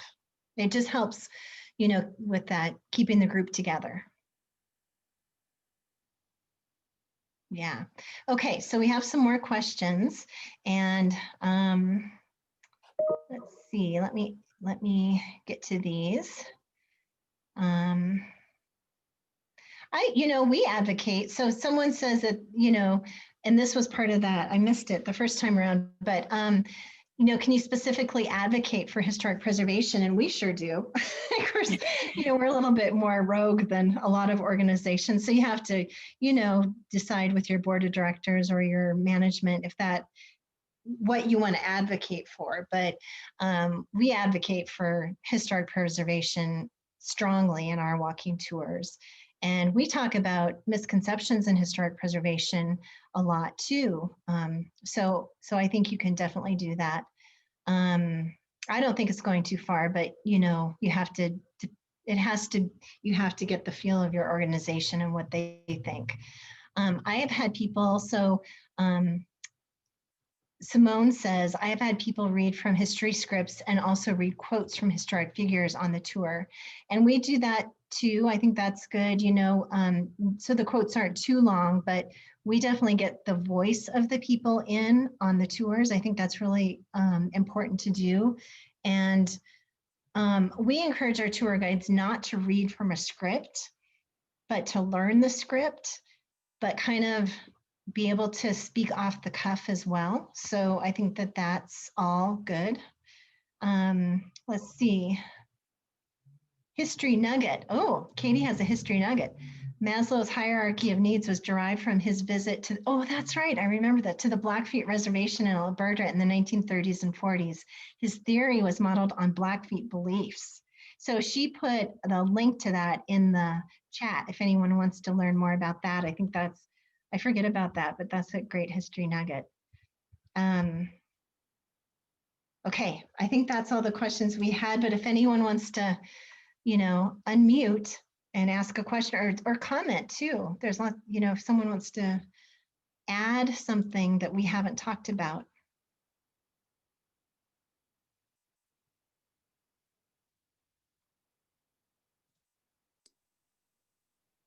I think that, and if anyone has any feedback, we'd love feedback. I would love feedback. And, you know, if you want to send feedback to Charlene and crew, Melissa is going to, you know, that email that you got, you can just reply to that with feedback. That would be great. You have one last question there, Crystal, from Kira. Okay, let me get back in. And, you know, we get on our walking tours too, we do, so what we've tried to figure that, yeah, and Kara, this is, I misunderstood your question, but now I get it. So we've been trying to figure out how to survey our tour participants. And if anyone has any suggestions on that, we encourage people to give us feedback on TripAdvisor. So TripAdvisor is one thing I didn't mention, but that's another way for marketing. And so we get a lot of feedback on TripAdvisor. So we use that feedback, but we wanted to do like a formal survey project to better understand what people are getting from our walking tours. And, you know, I've talked with Charlene about this, but I've also talked with other funders about supporting a formal survey that we can do an evaluation, quantitative and qualitative, that would help us with our walking tours. We haven't done that yet. That's in our future. We really want to do that so that we really have some data that says, here's exactly what people are getting from this tour. I mean, we have anecdotal data, but we'd like better data for that as well. And so we are pursuing that and trying to better understand exactly what people get from our tours. Let's see. I think that's all the questions. So I think that's it, everybody. Well, thank you, Crystal. That was awesome. I hope everybody got something out of this today. There was a ton in there. So we did send out the handouts. If you didn't get them, let me know. Our contact, just give us a call here at the foundation and we'll get those sent back out to you. And you have Crystal's email. If you didn't write it down or wrote it down wrong, contact us. We'll get it back to you. And yeah, so we'll see you if you'd like to. Remember next month on, oh, of course, where is that now?